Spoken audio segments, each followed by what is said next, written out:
GPVWC 2020 is go!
Hello everyone and welcome back to Superleague Lights. Today I think it's round 7, I may be mistaken. That would be an embarrassing start if I was. But anyway, it's round 6, my apologies. Okay, I knew I was going to do that. But anyway, we're at the Circuit Gilles Villeneuve in Montreal, Canada. And in the middle of the St. Lawrence River, we're about to get some Superleague Lights action. They're currently out there qualifying. That's just about started, and they will be doing that for the next few minutes before going for a Grand Prix, which will be 75% of a full Grand Prix distance as usual. Thank you as well for wonderful cameraman Gerrit de Vries for streaming today. There was technical issues last week. He couldn't make it, and we all very much missed him. There wasn't a broadcast without him, very much proving that what he does is essential for the league. But anyway, as the cars head out onto, actually I'm not sure if they are heading out onto qualifying just yet, but they will do it very, very shortly. Hope you're all having a good time, and I hope you're all looking forward to this day of racing. We are going to be joined fairly shortly by Wopke Hoekstra. He is currently AFK, but I'm sure he will at least make it for the start of the race, and we do now have cars out on track qualifying. That is a good sign. I'm not currently in the server, so I'm going to get open the live timing and see exactly what's going on. But anyway, this would be a good time to remind you of the championship positions. Oh well, it would be if the site was loading. My apologies. I will get that to you very, very shortly. Of course, Liam Duval, we all know, is leading it. He's won every single race so far and has been pretty much unstoppable all season long. I believe Jack Mayer took second in the championship last time out at Baku. Sadly, of course, none of us were able to watch that race. The only people who saw it were the drivers in the race and the other people immediately involved in it. But anyway, it still went ahead. And of course, Jack Mayer scored an unpredictable and exciting P2 there. Currently in this qualifying session, we have had a couple of fast laps coming in. Liam Duval currently top of the times, 1:11.896 ahead of Tomasz Wach and Patrick Roszak. Of course, still plenty of time for times to be seen. None of those times are going to be the finishing times, I expect, but anyway. We shall see, because we still have 12 minutes left of the qualifying session. It tends to be at Canada that it's the drivers who go out later in the session that do better, as it's a track where you need a lot of, and as a result, you really need to get it done at the right time. It's all about timing here. It's also good to have a slipstream down the back straight, although that can then affect you in the chicane, and possibly going on to your next lap as well. Exciting points of the track to look out for. Of course, when you think of Montreal, a lot of people think of the turns 1 and 2 complex. It's one of the most dangerous and tricky turns 1-2 complexes in road sport. Oh, so we've had an incident out on track between Patrick Roszak and one of the MDR cars. Sorry, I'm seeing that late. You saw that about 20 seconds ago. But anyway, it looks like they've both managed to get the cars running again. Other notable features of this track, you've got the hairpin, which is a prime overtaking spot. Although if you do overtake at the hairpin, that you then have to be careful that you don't get immediately taken back again down the long straight, where you have a lot of slipstreaming and overtaking opportunities. And at the end of that, of course, you have a very fast chicane with extremely high curbs, and the famous Quebec Wall, also known as the Wall of Champions. Every Formula One world champion who's raced here has hit that wall at some point, or at least most of them have. I presume all of them have at least brushed it, and well, I'm sure we're going to see it claim another name or two today. Let's just hope these drivers keep it as clean as possible. 10 minutes to go in this qualifying session, with a little bit of overlap. Of course, at the end of that time, they are allowed to complete the lap they're on, although that will be pretty much their last chance.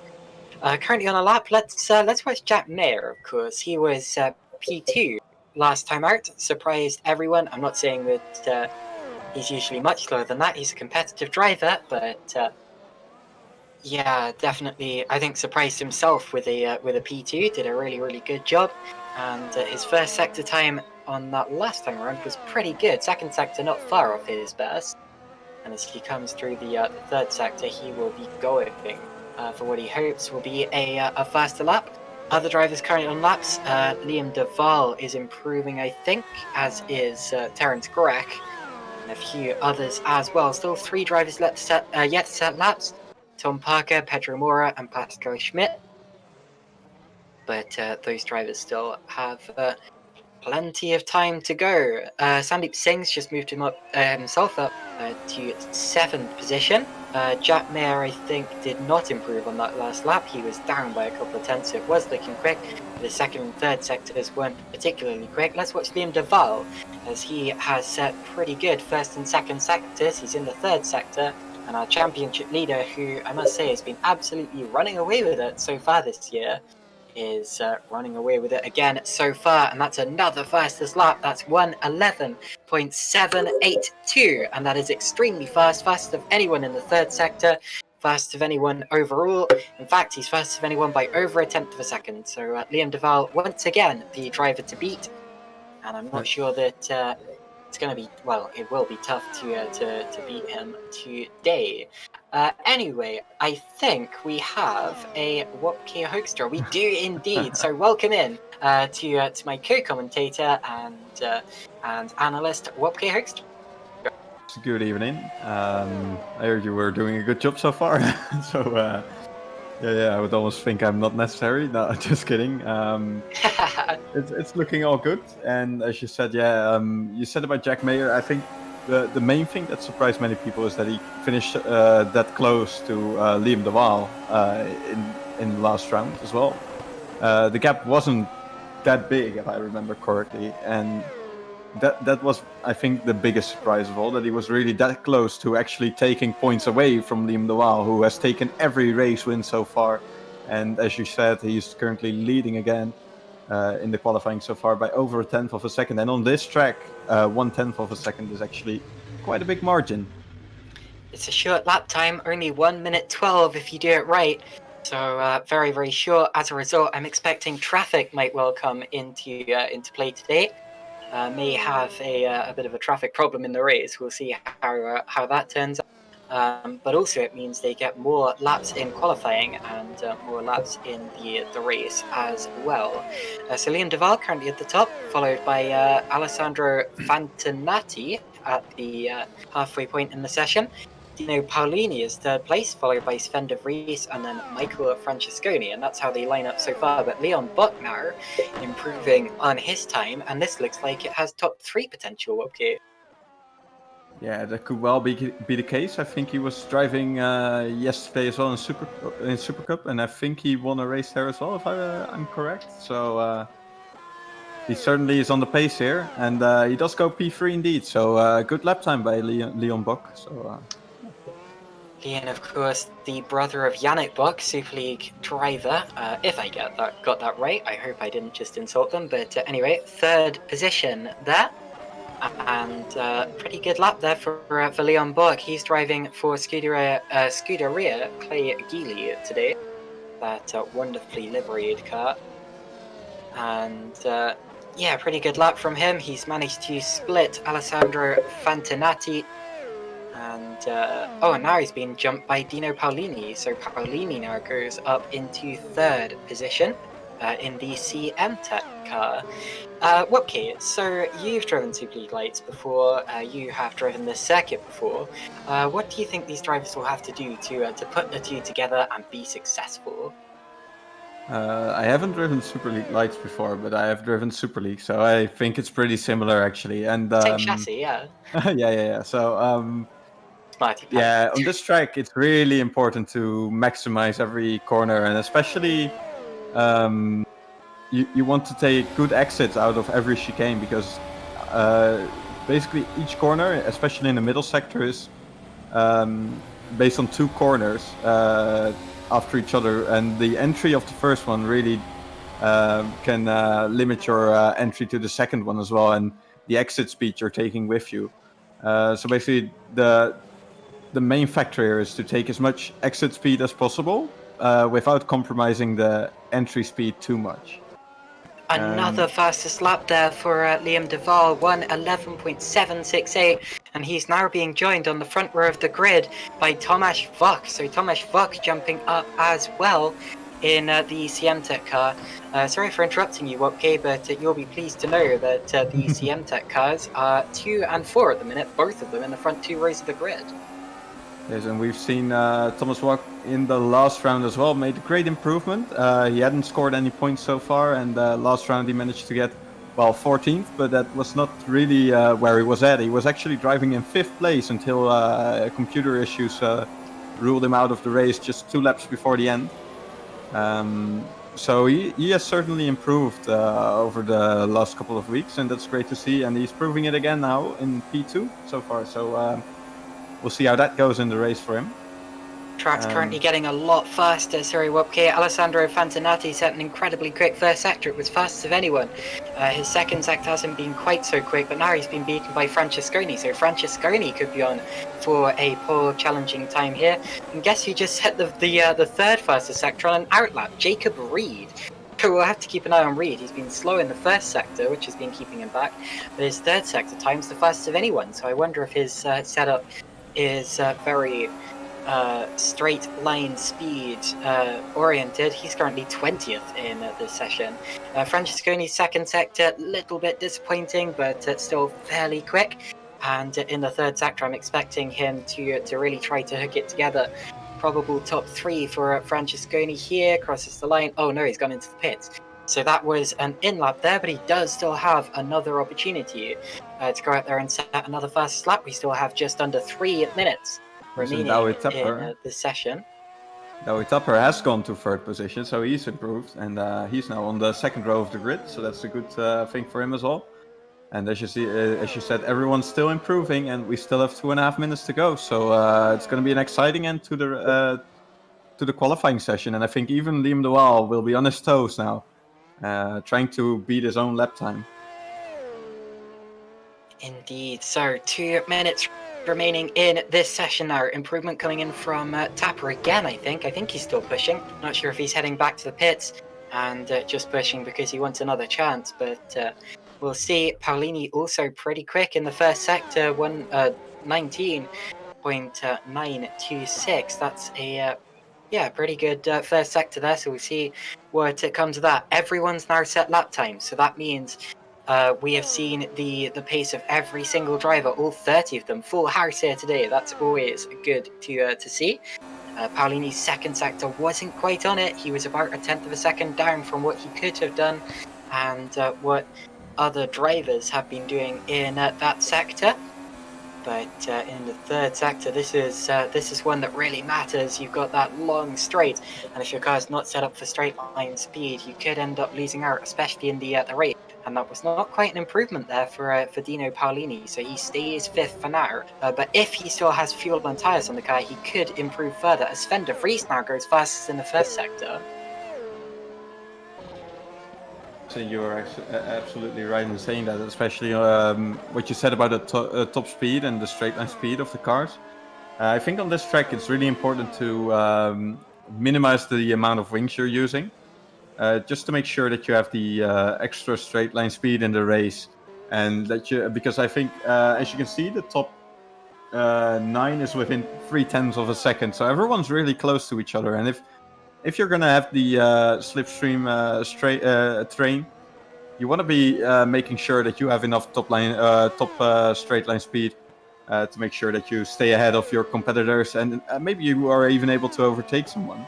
As Sven de Vries goes into 5th, so that's an improvement for him as well. Indeed, his second and third sectors weren't even his personal best, so we know he can go faster than that. But his first sector was the fastest of anyone, and it was good enough for 5th place at the end of all of that. So the checkered flag is now waving at the end of the pit straight. That means that everyone who passes the line has their session over, and only drivers currently on flying laps can improve. Francesconi goes 6th. So Francesconi, who I must admit I expected a little bit more from in qualifying, will be starting from 6th at best. Sven de Vries may still be on a flyer. He still looks to be pushing. Quick first sector from Giuseppe Saracino. He may improve. So also may Patrick Rojak. No, Rojak doesn't. Well, he does improve his time, but doesn't improve his position. Crosses the line just a few tenths of a second behind Saracino's lap there. Improvements coming in from a couple of drivers further down the order, because Marla got himself up to P12. Thomas Wopke with the same lap time as Liam de Waal. Oh my goodness! Thomas Wopke there equals Liam de Waal's pole time, but due to Liam de Waal setting it first, he'll be starting from the front row of the grid. I didn't even have my eyes on that lap since the first sector was so far off, and third goes Alessandro Fantinati.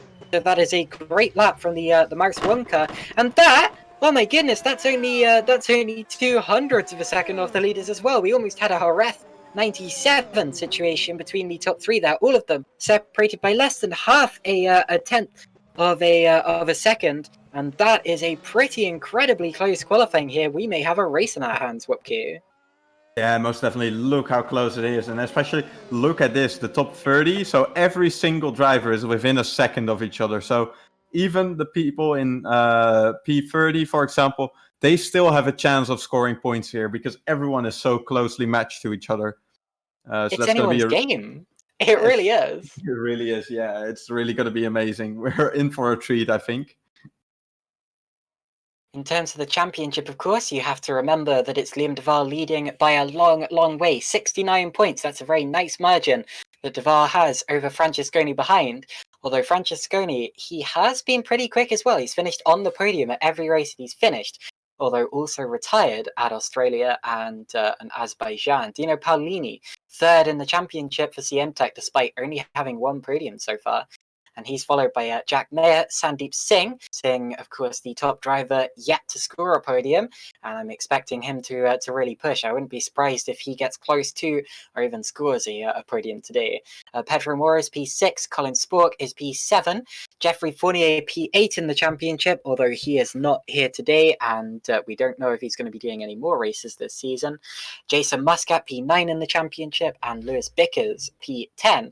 And the teams you mainly have to look out for are Cenobite, TG, and RSR.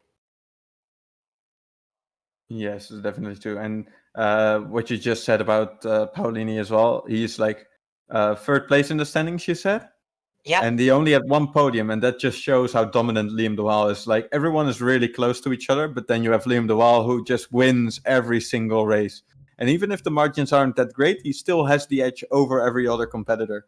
And that's really amazing to see. And yeah, I'm actually looking forward to this race because we just saw Wax at the same time in qualifying as him. So that's going to be really, really close in the race. And perhaps there's going to be someone who can push him off the top step this time.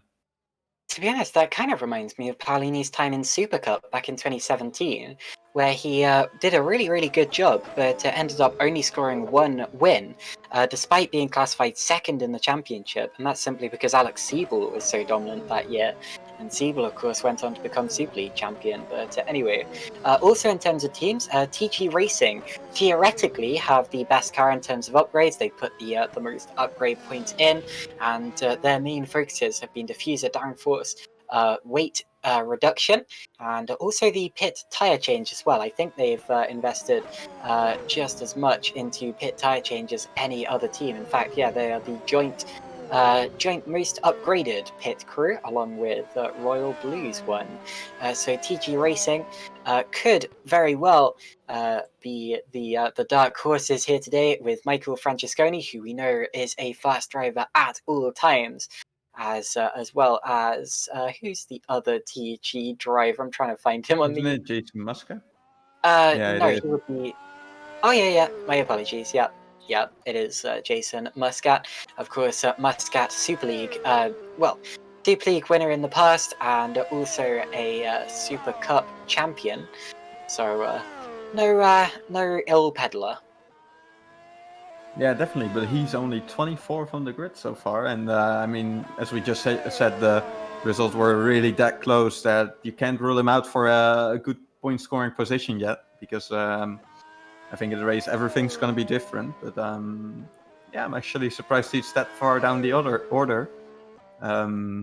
Especially as last season, even I think he was the champion of Super Cup. So The least updated car, upgraded car, if you want to know that, is the Mouse 1 car by quite a considerable margin. So Alessandro Fantinati did a really, really good job to put that car P3.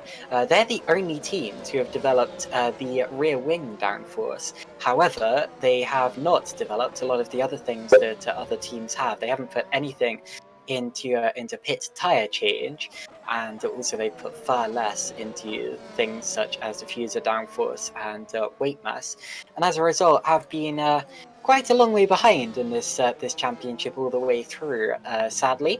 Although I'm sure they will be aiming to pick this season up. That's why they've brought in the talent of Fantinati, hoping to move themselves out of 14th in the championship, which is where they are. I should point out, though, they're not last in the championship. That would be Bastvik Grand Prix. And Bastvik today trying to get themselves off that position. No, they're not. They're not even here. they're not called Basvik anymore. I think that's an error. It's called Clay Geely right now. So that's Liam Bock and who is it? And Pascal Schmidt. I was going to say, yeah. I don't recognize the name Bastvik. Yeah, I'm pretty sure they've been called SCG all season long. So that's bizarre. But anyway, Scuderia Clay Geely, last in the championship, hoping to move themselves up. Of course, the top teams, Cenobite Motorsports, they have Colin Spork and, of course, Liam Duval, the championship leader. And then a few points back from them, actually quite a lot of points back from them, 75, is TG Racing. And, of course, we've already said they have Muscat and Francesconi. My money today, thing is, Liam Duval has been so dominant this year. It's going to be tough to beat, but I don't know. Drivers don't really tend to win 6 races in a row. That's not something that's really heard of in Grand Prix or Super League Lights racing. So I'm gonna take a bold guess and go with Michael Francesconi. Yeah, I'm not gonna guess because I hope it's gonna be one of my drivers, of course. But Of course. but yeah, if Liam wins again, that would be quite something. If the wall would really be able to win 6 races in a row, especially in a field of this level, that would be just quite something, I think. And to be fair, we've seen the competition getting closer, I think, because back in Australia, he was really far ahead of the pack. But for example, here today we saw Walk and we saw Fantinati, all very close to the wall. So yeah, it's going to be a really tough task for him. And even if he wins today, going forward, it's only going to be more difficult to keep on winning, because the pressure rises as well. You know you can win every race, but that's probably makes you only more nervous every round because you know you only have points to lose basically. I don't think we have any outstanding penalties. I've just been looking through the order to check. We've had a couple of verbal warnings and a few time penalties for the last race. Just to update you on that, Spork, Tuba, and Poom, they all got time penalties for the last race. And Francesconi was given a verbal warning. But aside from that, I don't see any penalties, so I don't think that we're going to have any grid drops today. And that means that what we saw in qualifying is probably going to be the starting order. We'll we will confirm that when we head to the actual session and see just how they line up on the grid. But yeah, 30 cars today on a very short track. That's going to be quite something. Yeah, it's going to be quite something indeed. Yeah, it's going to be an interesting race. One point I want to actually mention is the Super Cup races. So I think we saw a brake failure there in the feature race. So of course, I think Montreal's known for the high brake wear. So let's hope all the drivers have kept that in the back of their heads and have learned from. I think it was Bahrain where we saw 1 or 2 failures as well. So let's hope they've all tested thoroughly enough to know how big their brake discs need to be to keep them working till the end, because otherwise they could throw away some good points here. Yeah, and our Super League cars, Super Cup cars, they are renowned for having brake failures every now and again. Although I can definitely see the same thing happening with a Superleague Lights car if they're not careful. So yeah, I would definitely advise that the drivers test that before the races and just make sure that it's all right and it's not going to expire and pitch you into the barriers. Accidents here tend to be pretty large. We've seen quite a few of them in Super League and Super League Lights history, and also in real life Formula One as well. Some of the biggest accidents in F1 history have come from this circuit. Not sure if I've ever seen a full-on brake failure here, although yeah, it's definitely possible if the drivers calculate it wrong. Yeah, it's definitely possible, and we keep seeing it now and again in the Super League and in the Super League Lights as well. That drivers either don't calculate it at all or miscalculate the size of the brake discs, and then they have a brake failure. But yeah, it's going to be. We will only see that near the end of the race if anything like that happens, of course. And as you said, incidents are a big thing here. We've seen some huge incidents here in both virtual and real racing. And especially with the field being this close, I can see it going wrong for some people. But let's hope they can keep it all clean and have a fair fight with each other. Last time we broadcasted Super League Lights, we had a big starting pile-up, of course, at the Hungaroring, as Roy Schroeken went flipping over the top of a couple of other cars, and ended up on his lid, as you'd say. And also we had a massive starting pile-up at Australia as well. So Super League Lights this year haven't been the cleanest of starters, and let's just hope that they get that under control today, because these first couple of corners, some of the most difficult in racing. So often we see it go wrong here. Alexander Wirtz famously managed to sandwich his car between 2 others as he flipped through the gravel back in 1998 here. And we've also had some incidents here with Super League and GPVWC in general as well. So yeah, if you don't have your wit spark, you're heading into turn 1, it's so easy to just turn in on another car, or forget that there's a second corner coming up, or misjudge the braking, or lose it in the kink going into the corner, and yeah, all manner of things can go wrong. So concentration caps on as we head to the green. Yes, you're absolutely right. The starting position or the starting corners, they are very difficult, and not just turn 1 and 2, but even after that, a lot of people are still alongside each other, and then we go into 3 and 4, which is like medium speed chicane, I would say. Roman And Grosjean, 2017. Yeah. yeah, it goes wrong all too often there. And let's hope they can keep it clean there. Like Canada is, we have the long back straight, of course, but then you go into the final chicane as well. It's really difficult to go through there side by side. So let's hope these guys know what they're doing and just keep their eyes out and keep it clean, because the race is long and it's not just a matter of a few laps. So perhaps if you lose the position in one lap, you can take it back in the next. So let's hope they're all sensible. Another thing to note today is that we have 2 DRS zones. You have one down the long back straight, and then another on the start-finish straight as well. Both of those should aid with overtaking, and the drivers have to be strategic in terms of getting the better corner exits and making sure that they're with their opponents as they head through the detection zones. Anyway, here is the starting order. It will be Liam de Vries starting from P1. Tomasz Wach will be P2, followed by Alessandro Fantinati. Dino Paolini starts from P4. It is 2 Siemtech cars in the top 4. Dawi Tapper is P5.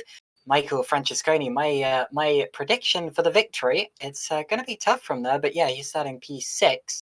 And I think there's been a slight change of livery on that car as well. I think there's a bit more white than last time I saw it. Sven de Vries will be P7, followed by Leon Bock, then Giuseppe Saracino, Patrick Rojak, Heiko Poom, Sebastian Kosmala, Mike Quint, James Tuba, and Sandeep Singh. You're now down to 15th place. That is, of course, the point scoring positions. And if the race was to finish like this, those would be the drivers scoring points.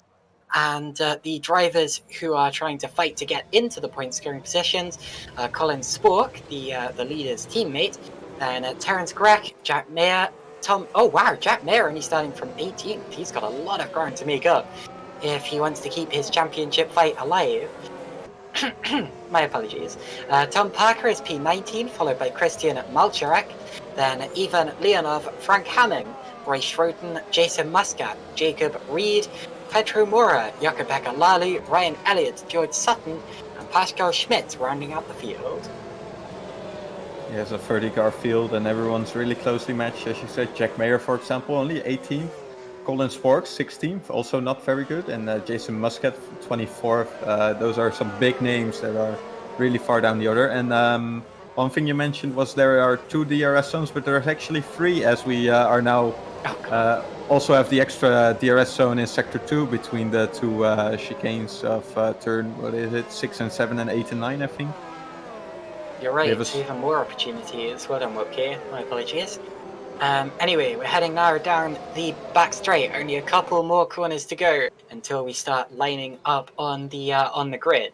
It's been a pretty fast formation lap, and I don't just mean quick. I mean Liam de Vries really been almost pushing it on this formation lap, pulling away from the cars behind. There's a big gap from 5th back to 6th, and then from 6th back to 7th. And that means that the leaders may be waiting for a long time on the starting grid, especially since there's so many cars here. I'm not entirely sure why Deval has done that, but maybe he just wants to get it going. So here we go. Deval now lines up on the grid, puts his front right wheel on the yellow line and slightly over that, although the game has a tolerance for it, so that is okay. We're now waiting for the other drivers, and Schmidt's still back at the middle of the straight, showing just how long the leaders are going to have to wait for. Everyone getting into position. The lights are on standby. We have 5 red lights, and when they go out, we will be racing here at the Circuit Gilles Villeneuve in the St. Lawrence River in Montreal in Canada. Pascal Schmidt is now on in his grid box, and that means that everyone is. So the lights are about to come on, and we prepare to go racing here at the Circuit Gilles Villeneuve. The marshal prepares the flag, and Liam de Vries begins to rev his engine as he prepares to lead the field away in his yellow machine, and it's go at Montreal, and a good start from Fantinati. I think Fantinati might be second into turn 1 here, and indeed he goes to second. So Fantinati takes second, de Vries leads the race, and behind, a little bit of touching, but I think everyone is through the first couple of corners cleanly. Indeed we are. Now this is the difficult bit where the track starts to narrow up and goes into a tight chicane as well. And some jostling there, Tom Parker, and around goes Jack Mayer. Jack Mayer's been involved, and that is the second place man in the championship in the wall without a rear wing. Absolute drama for him, and that is a big shame and a big coming together that may affect the championship. Yeah, they just try to go through there, through that right-hander that's sitting there on that sort of straight, and they tried to go side by side, but they touched, and Mayer went backwards into the wall and lost his rear wing, and a lot of other people got caught up as well. So a lot of people with major and minor damage. I think that's like up to 8 people with some damage. Christian Malchurek was caught up in it. I think Mayer just didn't know that Malchurek had such a run on him there.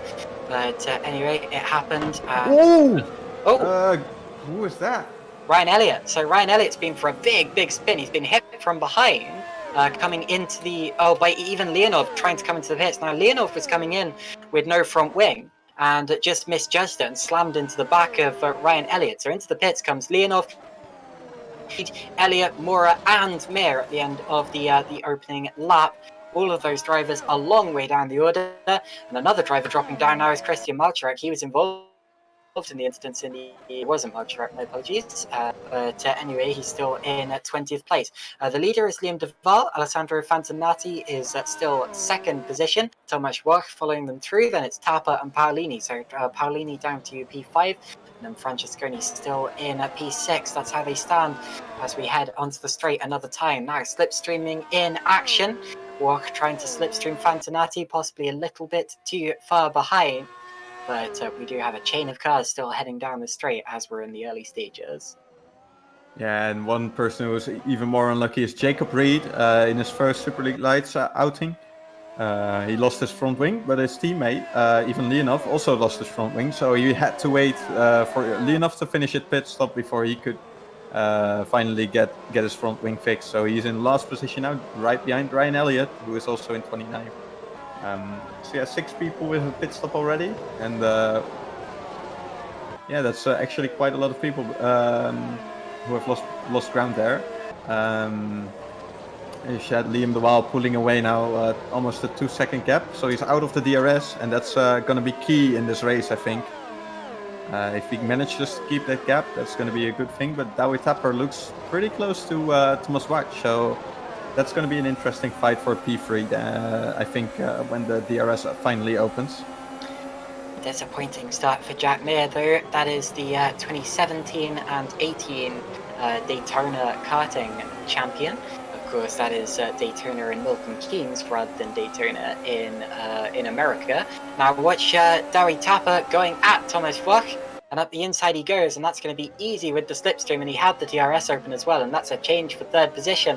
Also Sven de Vries going around the outside of Michael Francesconi, that's a change as well. For sixth position, Francesconi coming back at him on the exit. De Vries will have the DRS there, and may well keep it into turn 1, and Francesconi can't outbrake him, so they steer in. And it's De Vries now up into 6th position, and Saracino's had an incident. He's had a spin, and I think someone else has gone around there as well. Now Saracino was fighting with Leon Buck. They made contact, and around he went. Buck managed to stay in the right, pointing in the right direction, and it was just Saracino who came up badly there, and almost took out other people as he rejoined as well. He appears to have got away with it okay in the end. A little bit of drama there. Yeah, although he dropped down to 20th position, so that's not good. If you're in the top 10, you don't want to lose that many positions, of course. It's going to be a real struggle for him now to get back up to the points-paying positions. But yeah, Douwe Tapper is looking really quick in the early stages of the race, as well as Sven de Vries, I think. He's looking pretty quick as well, managing to get past Francesconi early in the race, and now the next target for him is going to be Dino Paolini in 5th place. Yeah, but of course we still don't know how the strategies for these people are going to pan out. So that's going to be an interesting one. Are they going to go for the one stop, which is the obvious strategy, or are some people going to try to pull off a 2-step stop? That's going to be the interesting question for this race once again. Frank Hamming just passed Tom Parker for P15, the last points paying position, but it's still far too early to be truly thinking about points. We haven't even got to 10% of the way through yet, but anyway, that is a change. over 15th position, which will give him a slight advantage for now. Also a change, and off goes Sven de Vries. Sven de Vries runs off the road, and he's now going to drop behind Patrick Roychak. And he's not going to be able to come back at that into the chicane. So it looks as if he just ran off the road there in the chicane. Did it all by himself. So that's a mistake. Sven de Vries tried to brake with wheels on the grass and lost places to Francesconi, to Buck, and to Roychak there.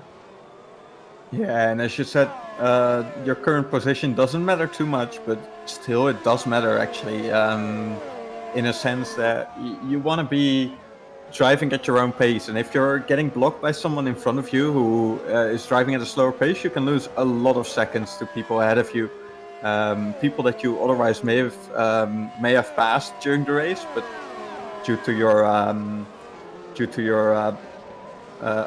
car getting blocked every time, then you lose too much time, and that can ruin your whole strategy for the whole race, especially if the field is this closely matched. You want to have the track position. That's going to be key in this race as well. As Liam de Waal in front of the field, still charging away. The gap is almost 2.5 seconds. And Douwe Tapper is trying to get within a second of Fantinati. I think Tapper's going to have the DRS this time around, to be honest. There's the DRS activation zone, and I think that they're within a second of each other, so we'll see if he opens the flap as they head onto the straight. But as you say, the gap between the leaders, de Waal is leading by 2.4 seconds pretty much as they head onto another lap. And indeed, Tapper didn't quite get the DRS. He was just over a second back from Fantinati there, and that's going to cost him a little bit of time there. And as they head onto another lap, he's really got to focus on that 1 second buffer, of course. As you pass the DRS activation zone, you have to be within a second of the car in front in order to get the DRS and have the advantage on the straights. You do also get a bit of an advantage if you're on the straights and behind another car anyway, because you get the slipstream, but the DRS just adds extra to that as it reduces the drag and downforce on the car. Yes, and especially if the car in front doesn't have DRS. We saw it with Tapper and Watch as well. Thomas didn't have DRS and he was in front, and Tapper just ran straight past him. There was nothing he could do. That's how easy it can get sometimes for you. But it's good that we have the DRS, because it really allows for more close battles, and just enables people to stay within a closer range of each other, especially with the dirty air in effect. It's a really good addition to the cars that we have DRS. So at the end of another lap, Douwe Tapper once again, he does have DRS this time around, so he's going to be pulling a little bit closer to Fantinati on the straight. His main problem is that as soon as he gets to the corners, he's at a disadvantage because of the turbulent air. But definitely has some advantage on the straights now. And if he can just stick within that second buffer on the in the corners, then he can maybe take advantage of it.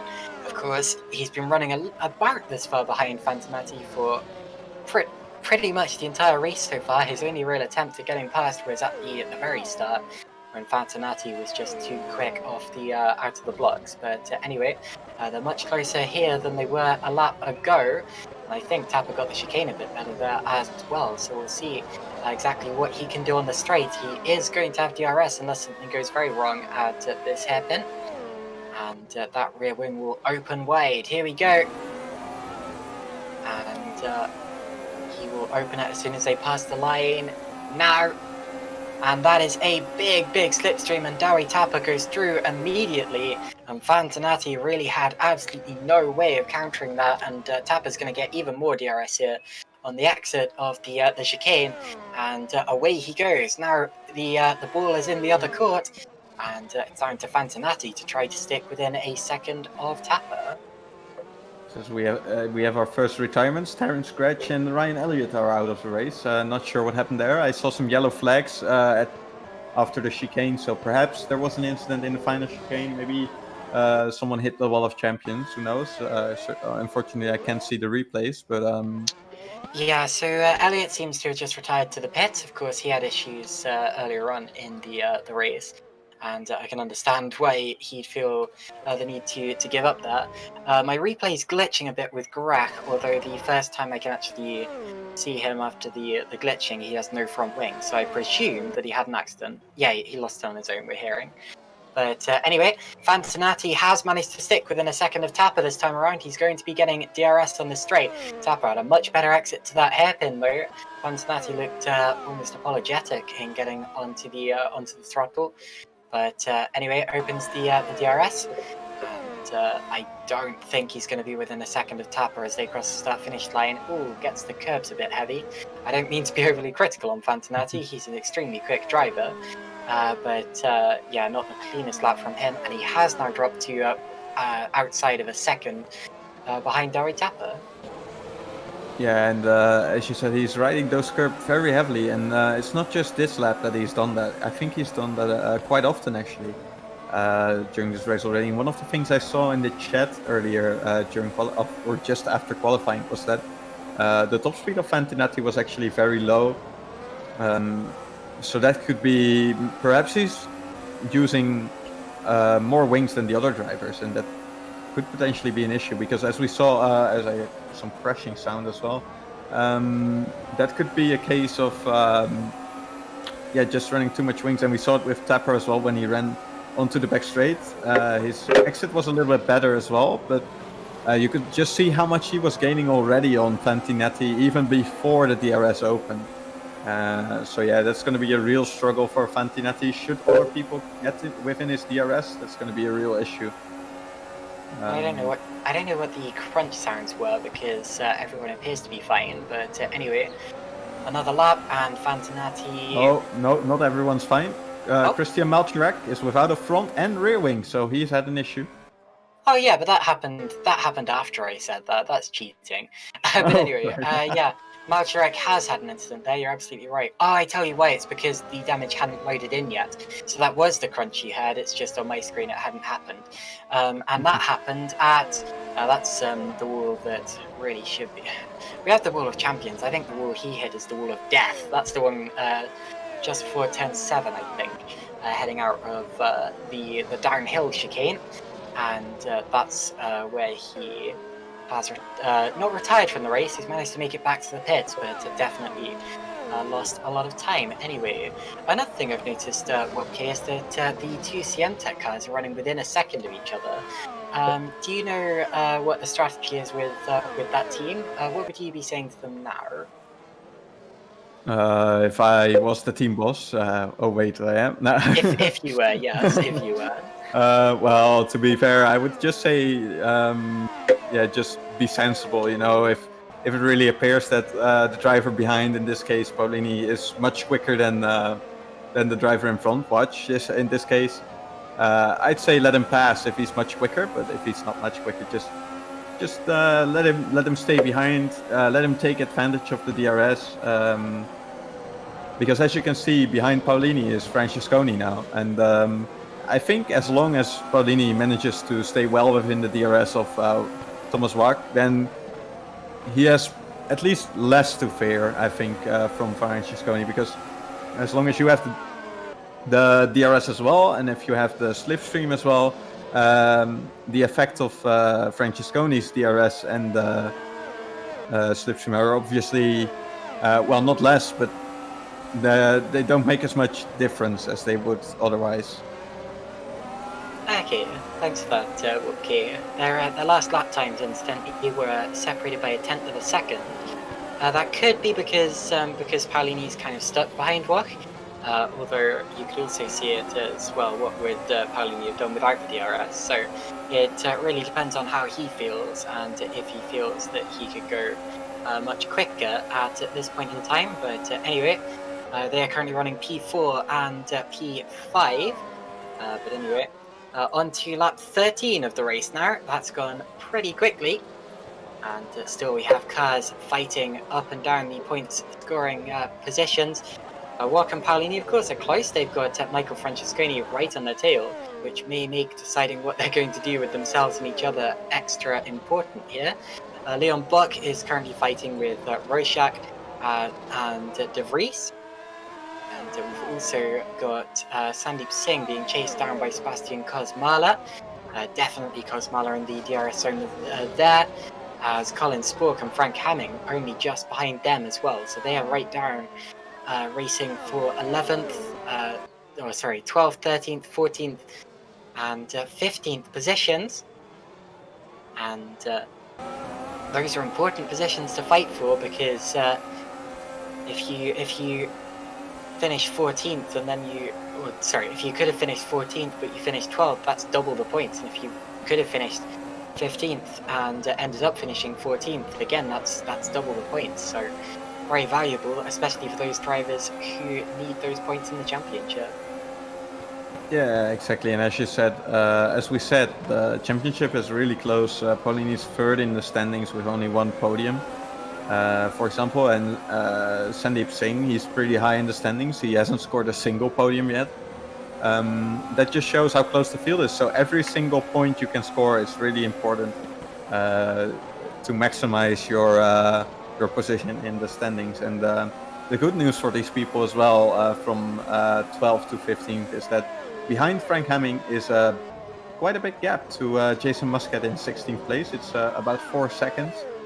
Well, that might not seem too much, but in this stage of the race, and especially on a track like this, it's quite a big margin, actually.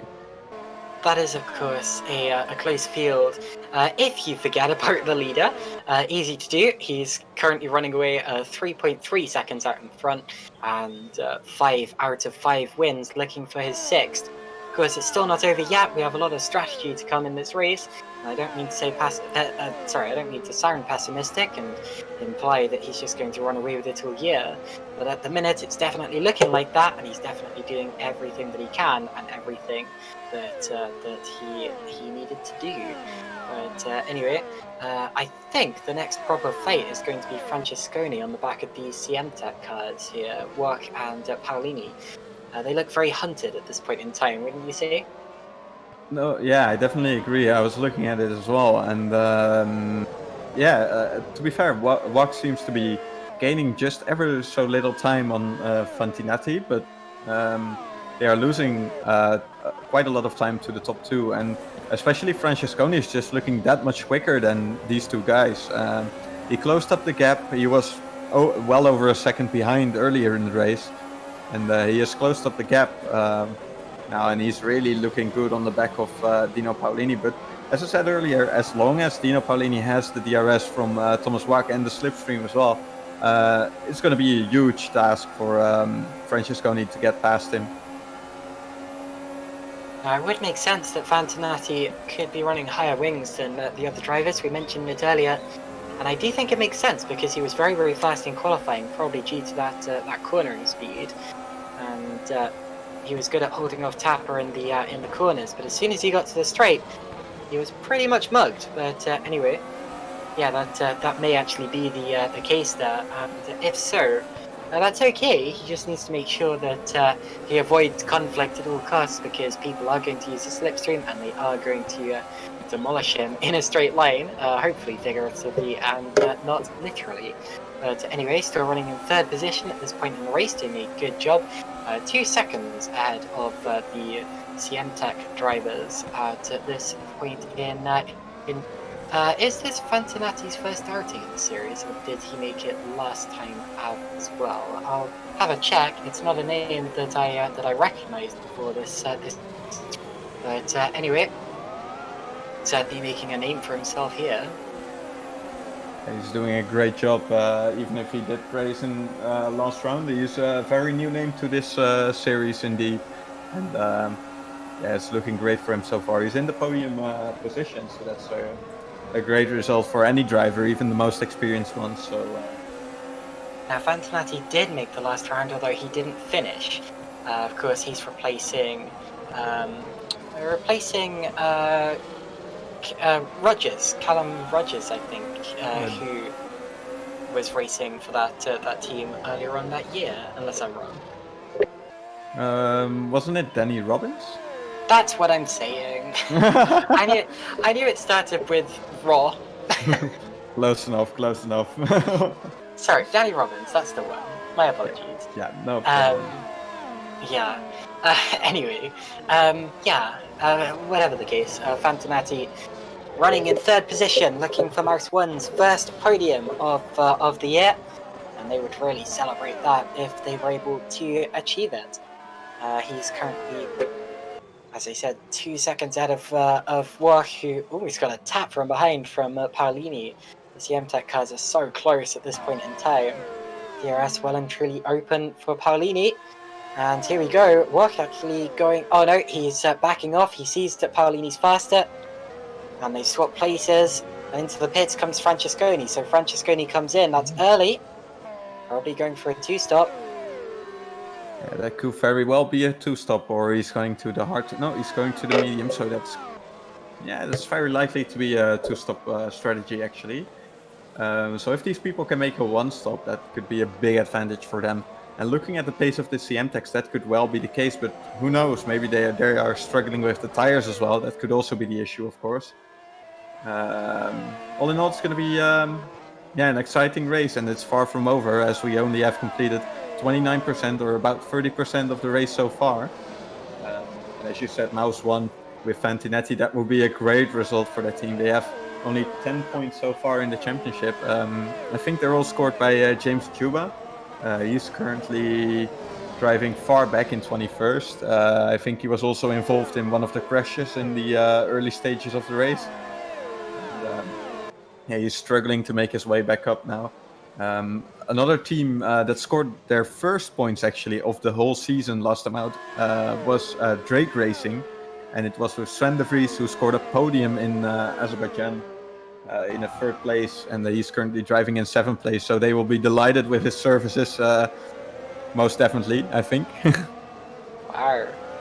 Gerrit de Vries, the American with a very Dutch name, currently running in 7th position in this race. And ahead of him, Leon Buck's really been released here. Of course, Michael Francesconi was holding station ahead of him for a long time, attacking the CM-Tech cars almost. And now it may be Leon Buck's go. Let's see what he can do with that in his Scuderia Clay Geely car. They could do with some points here, and Buck intends to give them to them. And good work to see Paolini coming and not put up too much of a fight. He knows that they're a team unit. And although there is a drivers' championship in this, and it's every driver for themselves a lot of the time. Also, you really do not want to take out your buddy, I suppose, in terms of defending too hard, especially when you have someone like Michael Francesconi right on your tail. Talking of Francesconi, he is stuck behind Jaco Peccolato, who's yet to stop, and that's going to be costing him a little bit of time at this point. So as Mike Quint overtakes Patrick Roszak for 9th position right now. So that's a good job. He did it on the straight as well with the DRS. And as you said, it was a sensible decision by Thomas Wack to just let Dino Paolini overtake him. Especially as I said, if you notice he's faster, you should let him go. I mean, you're still a team, and especially if you look at the standings, Dino is in 3rd place, and Thomas is far down the order due to his early season luck and maybe also a bit of lack of pace. And he has less to fight for, so it wouldn't make sense to put up a big fight against your teammate who is 3rd in the standings in that case. That's absolutely true. You don't want to take those points away from your team. I'm sure that Wopke wouldn't be very happy about that either. They've actually caught up to Fantinati here. Look at that. I think Fantinati may have made a mistake there, because they've now caught about second, maybe half a second to a second on that last lap. As they cross the line, the gap is it's a second. So I want to have a look back at Fantinati and see where he lost all of those tenths there. But that's interesting. They've really caught him up. And there could be a fight on for 3rd before long. Fantinati, I'm not sure if he was at the chicane. He had a little bit of rough trip across the chicane, but I wouldn't have thought it would have cost him that much. But you'd be surprised sometimes. Yeah, actually, I was looking at his sector times, and he lost 4 tenths in sector 2 and 4 tenths again in sector 3. So I don't think it's a single mistake that he's made. I think also Paulini is just setting that much quicker lap times. As you can see, the gap behind to Thomas is also increasing as well now. So he's going to be out of the DRS potentially. And look at this. I think Fantinetti's tires also have just gone away now. I think he's going to be pitting very soon if he's sensible because, well, he's looking that much slower. Look at this. Paulini is going to get past him. And this is going to be difficult going into the final chicane. No, Fantinetti. And he goes to the pits. Yeah. So that's a good decision by Paulini as well, not to cross back ahead of him. Because I thought that might have happened. Sorry, my apologies, I interrupted. Oh, no problem. Yeah, it's a good decision from Fantinetti as well, just to go into the pits now, because you could really see... Oh, look at this! An incident with Hygo Poom in the pits. Yeah, came out right to the side of him there. And in real life, that would be the fault of Fantinetti's pit crew. In this game, it's much harder to see. You get much less of a peripheral vision in sim racing. Luckily, I don't think there's going to be much damage, but Poom had to enter his box very awkwardly. That'll have lost him about a second, maybe.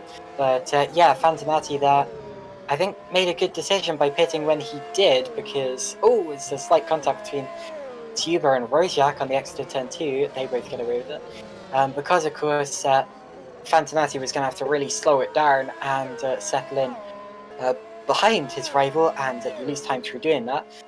Another point of note is that he's gone on to the hard compound of tyre, meaning I wouldn't be surprised if he's trying to run those to the end, or go from softs to hards back to softs again, rather than using the medium at all. That's a good point indeed, and an interesting one as well, especially with most of the other people I've seen so far, such as Francesconi, who is actually ahead of Fantinetti now. He's gone on to the medium, so yeah, that's the difference there, and yeah, could potentially be an interesting one, as Tapper comes out of the pits now as well. He's made his first pit stop, and he is, I think, right behind. And that's Fantinetti in again. Fantinetti's in again, and that'll be a stop go, and that will be for speeding in the pit lane. He would have braked too late coming in the first time. I'll have a look back to see exactly what the problem was, but that's a mistake from Fantinetti, and he's had to come into the pits for a second time, and that could be his hopes of a podium over. I'm just looking back, and indeed, yeah, well, he was locking up the brakes on the way into the pits, and yeah, I don't know if that was quite a well, it must have been, because the game registered it as speeding, so I presume that that was. But anyway, Fantinetti there, losing a lot of time. He is going to be well down the order after that one. That's such a waste. All his hard work, his great qualifying, great start, all seems to be for nothing. But of course, he can still score some good points for Mouse 1 Racing. The race is far from over. We have only 40% completed so far.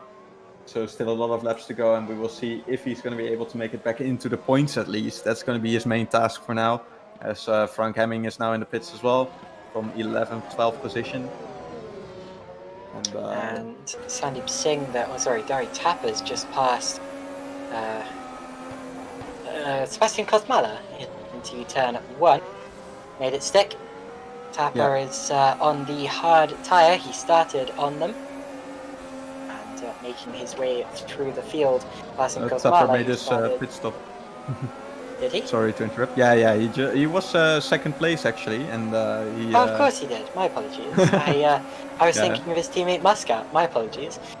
Yeah, sorry, he did just make his pit stop, and that just shows you the difference between new tyres and older tyres, because even though Tappers are harder and probably colder as well, he was able to just scythe his way past Sebastian Kosmala, who really should be thinking about pitting now after seeing that. The race leader is also in the pits now, Liam de Waal, and Dino Paulini as well, as Thomas Wok still continues for one more lap. I think he's going to be in next lap probably.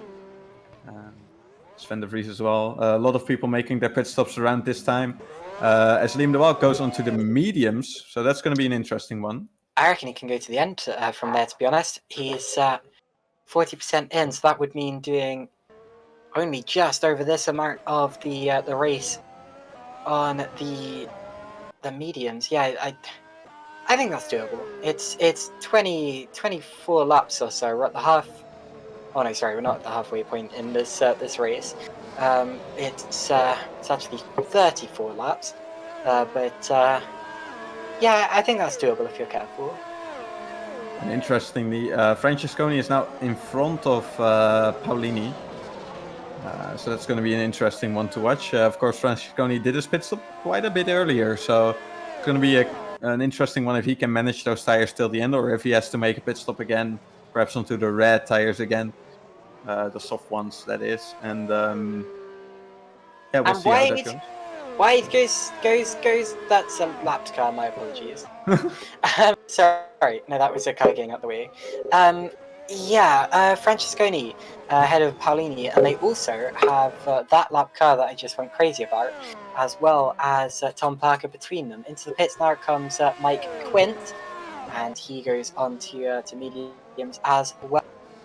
And whether the mediums will make it to the end or not, we're soon to see. Even if they don't, I'm sure the soft tyres will be an advantage anyway. And at the But front, we still have two drivers continuing on the red tires. They are Thomas Wack and Liam Bach. And they're doing a great job conserving these tires, although their pace is probably dropping off quite a lot already. But if they can keep them going for just a few more laps, they might get an advantage at the end with the yellow tires. So that's going to be an interesting one to watch near the end of the race, especially. So, Wack leading by less than a second from both, or Bach, sorry, has DRS, and both of them are expected to pit very, very soon in this race. They've done well to run the car this long. Meanwhile, Cosmala's just passed Sandeep Singh there. In fact, Tapper's got through as well, so Singh's made a mistake. Yeah, he got very squirrely on the exit of the hairpin, and that's because he was tagged, actually. He was tagged around by Dawi Tapper there, so he will not be very happy about that one. But anyway, Wach and Bach have actually stayed out for yet another lap on those worn soft tyres. I think they've lost about, what is it? Nearly a second, actually, like 7 or 8 tenths at least, to, for example, Liam de Waal on the yellow tires, who has made his pit stop. Of course, he's going to be one of the quickest guys out there. He was leading before the pit stops, so he's going to be catching up to them quite quickly. And probably when Liam has caught up to them, they're going to be pitting. We see James Juba. I think he's without a front wing. I saw a front wing lying on the track, and he's in the pits without a front wing. So it's going to be a difficult day for him. And we have 5 retirements as well so far already. Evenly enough, Jack Mayer and Christian Malczarek. Christian Malczarek was actually the backmarker that was between Paulini and Francesconi as well. But he drove into the pits and he called it a day as well. Very true. So Juba's accident happened. He was distracted by Saracino. Saracino had a trip over the curbs, and Juba kind of got distracted by that all and spun it into the barriers. Malczarek, of course, we just saw. Jack Mayer gutting day for him. He came into this second in the championship, and he's going to come out of this much further down than that with no points from this round. And it must have been heartbreaking because he could see Liam de Waal up ahead, but he was a lap down to him, so that must really suck. But anyway, even Leonov as well, he had the accident, or an accident. I actually spun next to the wall of death that I was talking about earlier, but got away with it. Got away with it okay, but ended up calling it a day nonetheless. So 25 drivers now remaining out of the 30 who started it. It was a much cleaner start than I expected, and well done to everyone who is still running. And we're now watching the second half of the race about to start. De Waal and Tapper have both pitted, and it's Kosmala versus Singh for third place. Now, have both of those pitted? Don't think Kosmala has. What about Singh? Singh hasn't either, and he's about to be passed by, well, was about to be passed there, but now he comes into the pits as well. Well, sorry, so does Kosmala. So Kosmala in, Singh stays out for another time of asking. And if there were safety cars, which there aren't, he could very much do with one now. That would save him from dropping much further down the order, as he could just dive in and not drop back too much. But of course, we don't have safety cars, so he can't rely on that. Yes, and the good thing about safety cars is that it really allows everyone a fair fight. So you don't get screwed over through, for example, random safety cars in the middle of the race. And everyone has the same race to contend with tire-wise, so that's going to be an interesting one. Yeah, and I just was watching the fight between Wopke, Bok, and Parker, as Wopke broke really late for the final chicane. Almost missed the corner, but he still managed to make it. But Parker got back alongside. But then on the straight, they almost went 3 wide, and Parker decided to let those two go, both Wopke and Bok, because Parker still has to make his pit stop, and that's, I think, a fair decision from him. You don't want to get into trouble with people who are in a different race than your own. So yeah, that's really good driving from Tom Parker, really respectful. Indeed, Singh still out on track. He was one of the top drivers starting on the medium compounded tyre, and I am pretty sure he did start the mediums, looking back at his times. And still, I think he's going to have a very, very good race today, especially a good second part of the race. And he is still yet to make his pit stop, but when he does, he will probably be able to afford to go soft tyres, do a one stop, and run to the end on the fastest compounded tyre. So I think this is a very good position from Sandeep Singh, that he's managed to make his mediums last this long, and that he's holding off Francesconi at the same time. Yes, and he does have quite a train behind him as well, and the fact that Francesconi is getting held up now is good news for Dino Paolini, especially, who's catching back up quite rapidly at this pace. He's 1.7 seconds away from Francesconi, and he has the DRS from Colin Spork, who's... Oh! Francesconi's off! Oh no! Francesconi there has lost his front wing. He spun it on the exit. Didn't quite get the Wall of Champions. He got the wall opposite the Wall of Champions. And he's lost his front wing, and he's got an entire lap to go around before he puts his front wing on again. That was my prediction for the win there. So obviously I wouldn't be winning any money at the bookies. But yeah, Francis, big shame. And he is going to be passed by many drivers. Through goes Tom Parker. And through goes pretty much everyone else, especially when he comes into the pits for it at the end. And this is always the most difficult part. You lose your front wing and you have to do a whole lap without it. That's always very difficult to keep it calm, stay out of trouble, especially with all the other people now driving at a different pace than himself. Yeah, you need to drive it safely as well. And he's doing a good job so far, staying out of trouble from the other guys. But yeah, he's going to be losing a lot of positions, and even getting into the points is going to be a difficult task for him right now. It is. He's still out there, still hasn't come into the pits yet. His car is going to be an absolute rocket ship on the straight. Doesn't open the DRS wisely. He could have done, but anyway, it's going to be an absolute rocket ship here with the reduced downforce. And now he's made it back to the pits. Got to get it slowed down, less braking force. Don't get up. And I think he did it okay. And on goes the new front wing. So meanwhile, Paolini and Colin Spork are close on track.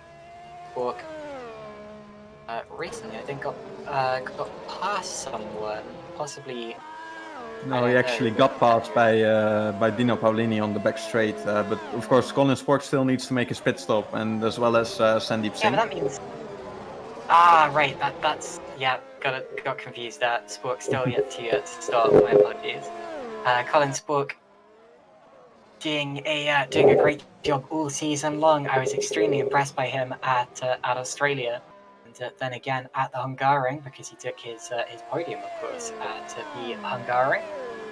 He's currently 7th in the championship. Finished 12th last time out. Although that is only his, that's his worst result so far. So if 12th is your worst result, you're doing pretty well. But anyway, open goes the rear wing on Colin Spork's car. He's dropping back from Paolini, and that's because he's still out on those medium tyres. But it's okay because this is all part of his strategy, and it's one that it's not the only driver going for. Sandeep Singh, of course, going for a very, very similar strategy, it seems, and I reckon both of them might well jump up the order from it. Especially near the end of the race, it's going to be really exciting to see those two drivers carve through the field probably. And they are very close on the track as well to each other, so that's going to be an exciting one to watch. Even between those two themselves, it could be a very interesting one. As now Wok is closing in on the back of Colin Spork, and Paulini is now closing in on the back of Sandeep Singh. So these guys, of course, much slower because these tires are a lot more worn. Indeed, of course, tyre wear is an important factor in GPVWC Superleague Lights. We have 3 different tyre compounds to choose from. You have the Spork and Wok go. Spork's into the pits, so Spork finally comes in. You have 3 compounds: the soft, the medium, and the hard. Very easy to remember. The soft is the first of the 3. The hard is the slowest. The hardest and most durable of the 3. The soft is the slowest, and the medium is the all-round. However, you have to use at least 2 compounds of tyre over the course of the race. Spork's already used his mediums up. Now he's on his softs and should be able to run to the end of the race. That's 25 laps. I've already seen people running that long on softs in the early stages. He's come out 15th, and that's a good sign because that means that as more people pit to take their second stops or even make mistakes or whatever, Spork only has 1 place to go, and that's up the order on fresher tyres. Yeah, so he's in the points now, and that's good news for him, and that's also good news for probably Sandeep Singh as well. He's going to be pitting quite soon as well, I expect now. As we saw Colin Spork and Tom Parker both doing the same strategy, both coming in as well. As we have Liam Bock now attacking Thomas Wok for P5, and this is for a true position. And he gets past in the final chicane, although the exit isn't the greatest, but he does have the DRS, so I think he's going to be able to stay ahead. As we saw Bock actually quite a bit of overspeed as well. He was pulling away from Wok, even though Wok had the what's it called, slipstream. And Jukka-Pekka Lalu is now also in the pits from the mediums. He's going to be going to the softs as well. That was quite some overspeed from Leon there. I bet Bock shocked Wok with that. But anyway, P5 now for Leon Bock and P6 for Tomasz Wok. And I don't think either of them have made their pit stops yet. But it is still a fight for overall position. My apologies, Leon Bock has made his stop, whereas Tomasz Wok has not. He did also make his pit stop. Oh god, I'm not with it today. Yes, he did. Sorry, I read that as 113. It was actually 131. That would make a lot of sense. So Tomasz Wok there has now been passed by Leon Bock in the actual. And we're now about to see Dino Paulini work his way past Sandeep Singh, who is yet. And Singh does the wise thing and goes to the pits rather than being held up by a fight. That is good to see. Yeah, so now I think pretty much everyone in the top 10 has made his pit stop. And we see the top 5 is De Waal, Tapper, Paulini, Bock, and Wok. And especially for CM Tech, that would be a great result. Both cars in the top 5. It's not often that you see a team in Superleague Lights this season manage to get both cars in such good positions. Usually it's just one car doing really well. For example, Cenobite this time. Liam De Waal is in P1, obviously. But Colin Sport, yeah, he's in 13th, which is still points. But yeah, you could do a lot better as a team. And the thing in this competition so far has been none of the teams have been able to pull off 2 great results every single race. Most teams only get 1 good result and 1 that's a bit like half decent. I do think that Colin Spork is going to finish higher up than that, though. I'd be surprised if he doesn't get a top 10 in this race with that strategy. But anyway, Sandeep Singh has come out of the pits behind him, and just ahead of the fighting duo of Muscat and Schmidt. Tom Parker about to pass Justin. Sorry, not Justin. Pascal Schmidt. My apologies. Don't know where I got that name from. And Yep, 3 goes on the outside with the DRS, and that is going to be relatively easy there from Tom Parker. 3 goes, and not into the pits for Schmidt just yet. Stays out for another lap. He's one of the drivers who I'm pretty sure has not made his stop yet, and I think he's probably the longest-lasting driver on track yet to make a stop. Great jumps from Leon Buck and Tomasz Buck. Especially Buck, as he's now jumped between the two CM Tech cars in the pit cycle. That's very well done from him and well calculated. And he's actually closing in on Paulini as well now, so could he take the podium? That would be an amazing result, especially for Clay Geely. They are at bottom of the standing so far, so a podium would be awesome for that team as well.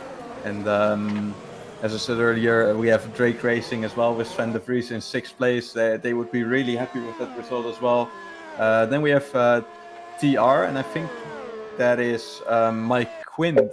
Oh no, he's not driving for that team anymore. He used to drive there back in the days. TR, unfortunately, they have one driver out of the race and one driver in 24th, so they are going to be struggling. And Mouse 1, of course, we had Fantinati, but he is now in 21st, so that's going to be a difficult one for him. And James Juba is in 22nd, so difficult day for them as well. Yeah, Muscat and Parker side by side for P15. Sorry, Parker gets it for now.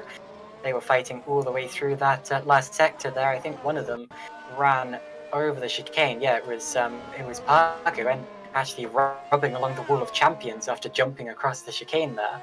So that's why Parker was able to. Oh wait, no, Muscat almost got past him. Not quite. But that's why he was on top of him in the first place. And yeah, Pascal Schmidt has made his stop. He's dropped down to 21st position in all of that. Luckily for STG, the other car still running in. And going to get Paulini here. Paulini's had a poor exit to the corner. And with the DRS, Leon Buck goes to the inside. And that's going to be 3rd place for Leon Buck. So Buck goes through. He's up into the podium places. The CM Tech cars are now back together again. And that was a good opportunistic move from Buck. He knew that maybe his only chance. But that was actually a mistake from Paulini. He understeered on the way into the chicane, clipped the curb, and Buck was just faster there. Yeah, that's a great overtake and great opportunistic driving from Liam Buck. And he's now onto the podium for now. Let's see if Dino Paulini is able to keep up with him. And of course, the race is still 20 laps long. So a lot could still happen between these two, but that's going to be a close fight for the podium all race long, I think. And as you said, Colin Spork and Sandeep Singh and Tom Parker, all 3 of them, they have done the reverse strategy. So they've started on the medium tires and they are now on the soft tires. They are 13th, 14th and 15th for now. But actually Colin Spork has jumped Sandeep Singh in the pit stop, so that's great to see. And he has done so with quite a margin as well. And Colin Spork is right now almost on the back of quite a train of cars, I think. Well, not exactly a train, but quite a few cars that are quite close to each other. So he's going to be able to make some progress pretty soon if he's lucky. Yeah, indeed he is. I'm expecting that any minute now from Colin Spork. Let's not forget that Leon Buck, actually, he's raced with GPVWC before. Not in Superleague Lights. He hasn't done Superleague Lights at all so far this season, as makes his stop from 14th, allows Muscat and Parker both to be in the points now as they fight over 14th place.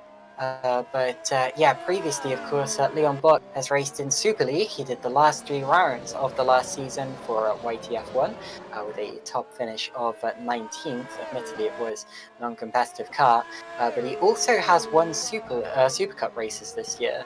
You mentioned that he won one just yesterday. Indeed, he did. He won race 1, actually. He also won race 1 at Azerbaijan and race 2 at Turkey as well. So this is really Leon Buck's year so far. He started to come of age, and if he can add a Superleague Lights podium to his race, that would probably be his best achievement yet. Francesconi is out of the race. Oh no! I did hear some crashing sounds, and he has had another accident, and he is retired from the race now. Well, I can't help but feel that I cursed him a bit there, but yeah, that is Francesconi out of the race. He was one of the fastest drivers all the way through the championship coming up to this round, and he hit the wall of champions. Yes, so, well, I should have tipped him to be champion rather than race winner, but anyway, got over the curb, into the wall he went. That's an easy wall to hit, and then he pulled the car over, said there was too much damage to continue, and out of the race. I think I should correct myself. Let me just check. Yes, I said that coming into this round, Jack Mayer was second in the championship. He's actually not. He was fourth. It was Francesconi second in the championship, followed by Paolini in third. Yeah, so Paolini right now in fourth place. He's doing a good job in the standings, I think, because both Mayer and Francesconi are out of the race, so they are his nearest contenders. And he could be going up to second place if he keeps this up. Of course, we have Sandeep Singh and Pedro Moura and Colin Spork all very close as well, but they are all behind Dino Paolini as well. So yeah, he's doing a good job for the standings, I think. And Leon Bock has really picked up the pace. He is pulling away from the CM Tech cars, so he's done a good job there, getting out of the DRS range. So yeah, as far as the... Oh, sorry. No, go ahead. As far as the championship's concerned, I think that Dino Paolini is going to be the biggest winner here today. Liam Duval, I must say, I don't want to sound negative, but it would really take quite something for him not to win the championship this year. But this win, of course, will help him in that cause. But Dino Paolini, of course, he has a real fight on his hands for second in the championship. And with his two main rivals, Francesconi and Mayer, both out of this race in the early stages, that's pretty much a Christmas gift for Dino Paolini, and I'm sure a podium would be even better for him. He's still not completely out of contention for a podium, and if a mistake happens to someone ahead of him or something like that, he could still be very much in it. Leon Bock's got a bit of traffic there as well, but anyway, we're approaching 3/4 of the way through this race, and the order is Duval still leading, followed by Tapper, Bock, Paolini, Wopke, de Vries, Quint, Kosmala, Poom, and Hamming, the top 10. Also in the points, Rojak, Spork, Singh, Parker, and Muscat. And then outside of the points and trying to get in are Lalu, Saracino, Schroten, Fantinati, after his penalty, of course, and then Schmidt, Zuber, Mora, Reed, Sutton, and every single one of our retirements. Yes, and let's see what's going on. I think the next fight could be, well, at least in the top regions, could be Sven de Vries. He's catching up to Thomas Waag now at quite a pace, in my opinion. Quite a few tenths a lap, and that could be an interesting one for P5. But so far he's just outside the 1 second range. So we'll see how long it takes before he gets inside of the DRS. I'm also keeping an eye on Kosmala versus Poom, because Poom does have DRS from Kosmala there. Not particularly close to him, but if you've got the DRS, you have the opportunity to fight. Now, Kosmala's on softer tyres, but I expect that as soon as Kosmala's tyres start to age, maybe, not sure when they will, Poom will be there to take advantage. Kosmala's tyres are relatively old now. He's been running on them since lap 28. It's now at lap 44. So, yeah, I wouldn't be surprised if Kosmala has to pit again, to be honest. Actually, he probably can make it to the end, but yeah, I think if he's going to do that, Poom may well be a real threat to him, especially since his tyres are more durable. Yeah, and yeah, no problem. Duval now leading by 10.5 seconds. That is a massive, massive lead for our top Cenobite driver. And Dawi Tapper, 8 seconds himself out of Leon Bock. So if Duval wasn't in this race, we'd be talking about Tapper dominating. That just shows how dominant Liam Duval is in this series at the minute. You're right in saying that de Vries is catching Wopke on the last lap. Wopke set a 1:13.7, whereas Sven de Vries He set a 1:13.6, so not too different on the last lap, but it is gradually coming in over time. And they're not too far off DRS range, to be honest, only 2/10 to be found if De Vries is going to get the DRS from the back of Tomasz Wopke. And also, as I said, Poom has DRS from Kosmala, that's over 8th position, and Frank Hamming may end up getting DRS from them as well if they're not careful. Colin Spork's just passed Patrick Rochak there, that's for a 11th position. And I think Rochak must have made a mistake there. He was a little bit all over the place in the first sector. No, actually, Spork just slipstreamed his way past him on the straight, and then it was in trying to get back at him that Rochak started driving a little bit erratically. And I was just looking at, there was a three-way fight for P14 with Parker, Lalu, and Muscat, but Muscat seems to have lost out there. So he's now outside the points and on the medium tires, and we have Lalu and Parker both on the soft tires, so they are going to be pulling away, and Parker runs into the grass on the straight, so that's a bit interesting as well. Yeah, as you said, Colin Spork, he's making some progress as well. And he'll be hoping to catch Frank Hamming before Hamming gets the DRS from the train ahead, because that would make the overtaking so much easier for him if he is able to take over the position without the DRS in effect for Hamming as well. So it is going very well at the minute for Duval, for Tapper, for Leon Buck, and all of those other... Oh, we do have quite a chain actually. Paolini has Tomasz Wopke. There's a bit of traffic in between them, but Wopke's right there. Sven de Vries right there as well. And the reason it's become such a chain is because there's traffic there, but that may actually close them up a bit, because you do get DRS from lapped cars. It's not just cars on the same lap as you that you get DRS from. So De Vries will be benefiting from that, and he may well use that advantage to get within a second of Tomasz Wopke and use the DRS from him. And actually, Wopke and Paolini are still being split by that backmarker there. That's George Sutton. So yeah, it's definitely getting very, very close between those. The other backmarker involved is Jacob Reed, although he is now being safely passed by all of them. I'm surprised by how little traffic's been a problem here today, and it just shows you how close all of these drivers are, as Sutton moves out of the way of Wopke now. That we still have 20 drivers on the lead lap, as we have just 20% of the race to go. Yeah, and I think De Vries has moved into closer than a second indeed. As I was just watching the gap, I think it's just within a second now. Just about, but I'm not sure if he was in the DRS range in the DRS activation zone. Oh. Yes, he was. DRS opened. So Sven de Vries now is in range of Tomasz Wopke, and Wopke himself is almost within range of Paolini as well. This could turn into another CM-Tech versus the rest fight. Sven de Vries doing extremely well to hunt them down and catch them up.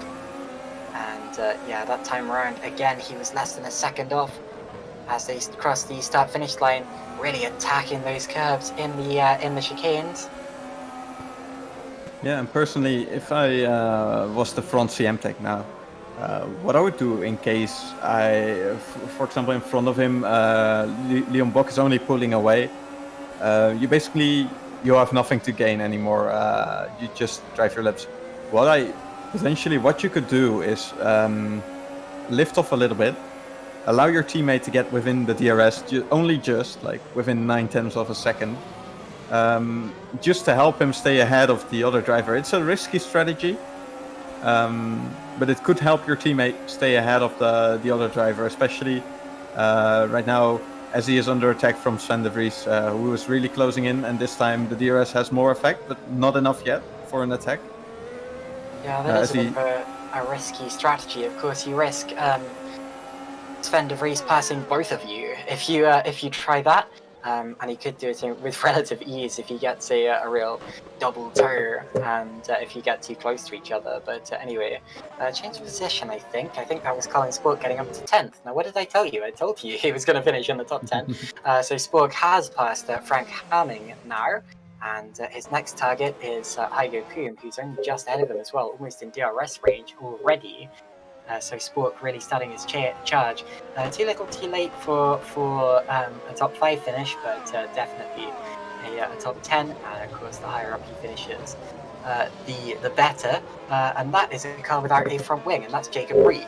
So Reed there, who was running in last place anyway, has had an incident. Luckily managed to keep out of the way of all of the leaders there.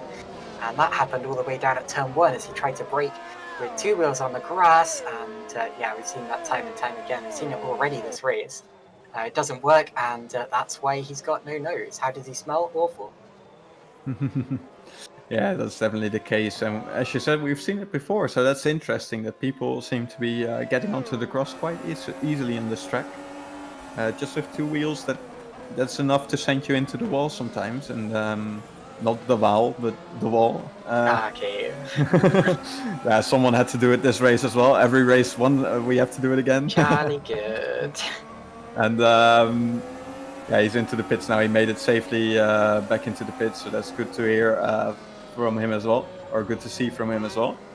But yeah, he's in last anyways. And what I would do in this case is just retire the car, because the engine percentage is reduced every race depending on how many laps you drove. And as much as you probably want to finish the race, you need to be keeping an eye on your engine as well. So in this case, you're driving 24th. There's nothing really you can gain. Tom Parker's dropped out of the points now. Sorry for interrupting. He was running 15th with 1 solid point. He is out of the race indeed. He was running 15th with 1 solid point. He got onto the marbles through the corner next to the wall of death, and backwards into the opposite wall he went. And sorry, I hit my microphone there. And that will be his race over. So another retirement. And Spork now going for P9. And has managed to pull it on Hygo Poom. So through he goes. His next target is Sebastian Kosmala, a couple more seconds up the road. I remember though, he pitted on lap 33. He's on these soft tyres, and that means that he would have had to run these soft tyres for 25 laps, which is, well, we've seen it already done in this race, and I suppose it's easier now than it was then, since he's got a lighter fuel load. But if your setup's not up for tyre saving, then he won't be able to do it. So hopefully he knows what he's doing. I assume he does. Colin Spork is Royce Schroten crashes as he enters the pits. That's an interesting one. I think Royce Schroten's been finding some very interesting ways to crash so far this year. Yeah, he's managed to lock up the brakes, get on the grass, hit the wall, get it under control, then lock up again, get on the grass and spin it into the wall again. Goodness me. Royce Schroten, of course, at round 1, I think it was him who cleared out Menno Klon, or it may have been the other way around, by losing control. And then, of course, at the Hockenheim ring, triggered a multiple car pileup as well. Also, James Huber is now retiring from the race. Yeah, engine failure. Engine failure for James Huber, so that is a blowout. Frank Hamming has just passed Hygo Poom for 10th place, so that is another change for position. Colin Spork's right in the back of Kosmala now, sorry. Hamming's move, that was a clean, very fast pass on the straight, and I'd be surprised if Spork isn't in 8th place by the end of this lap, sorry. And look at this. I said it before the race already, and Jacob Reed, as you said, he lost it on the braking for turn 1. But he didn't just lose it on the grass. He had a brake failure, so that's why he was also off the track without a front wing later on in the lap as well. And Royce Scroton, same story. Also, the brakes have failed, so that could be an interesting one. Of course, the teammate of Jacob Reed is already out of the race, but the teammate of Royce Scroton, Sven de Vries, is driving in 6th place. So if his brakes fail, that could be an awful. That could be awful for him as well. I was thinking they looked a bit weird. Yeah, so they look like brake influenced accidents. I'm pretty sure, especially with Schroten's one, the brakes did appear to be having an effect. It may have been that some brakes worked and others didn't, which can be a a pretty awful situation, just as catastrophic as a catastrophic brake failure sometimes. But anyway, that means we only have 20 drivers still in the race, and they have to be careful now about those brakes. Have to make sure that they keep them under control. And Colin Spork is now up into 8th place. He's gone through on the inside of Kosmala at turn 1. So Spork up into 8th place now, and really charging. His next target is Mike Quint, who is 2 seconds up the road. Spork, as I said, needs to make sure he's not using up too much of his tyres. We've also had a change now. The 2 Royal Blue racing cars have swapped places. So Lalu has gone ahead of Rojak on his softer tyres, and that is so that he can make the most of his softer tyres without being stuck behind his teammate there. Yes, and they'll just be happy, I think, with the double points again. Of course, not in ideal positions, but still, double points is always good to have. The team is currently in. Let's see, where are they actually? 13th and 14th places. Yeah, and they are 9th place in the standings with 24 points. So double points is still quite a big deal for them, I think. I mean, they are in 9th, but they're pretty close to 8th position as well, and it's a really close battle between 8th and 13th. So as Rojak gets past again, ooh, yeah, it was Saracino, and Rojak there. He had to turn into the corner eventually. He gave him a little tap on the rear, cut over the chicane, went for a bit of a bounce, but he's okay in the end. But yeah, that was a pretty close one. He's still in the points. He's in 15th position, and may well hold on to that place. Jason Muscat, he's a little way too far back, I think, but yeah, he needs to be careful because Muscat's still there, and he's only in 15th place, so not much margin for Arenar. Yeah, and as I saw in the YouTube chat, Simon Frelick, he said Colin Spork might even get 7th place, and he said that when he was driving 10th place, and he's absolutely right, because Colin Spork is now almost within the DRS of Mike Quint, who was driving in 7th place, and well, of course, in front of that you have Sven de Vries with a big gap, so he's never going to close that up.